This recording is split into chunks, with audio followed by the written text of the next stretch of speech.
Star জলসার আসন্ন মহালয়া মাতৃরূপেণ নিয়ে ইতোমধ্যে তৈরি হয়েছে উত্তেজনা।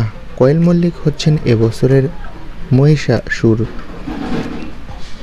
আর তার বিপরীতে দেখা যাবে ইন্দ্রজিৎ বসুকে। আর এই আনন্দের মধ্যেই আসে অপ্রত্যাশিত দুর্ঘটনা। শুটিং চলাকালীন এক বিশেষ দৃশ্যে ধোঁয়ার মধ্যে দাঁড়িয়ে থাকা অবস্থায় ইন্দ্রজিতের চোখে পড়ে যায় আগুনের ছিটে।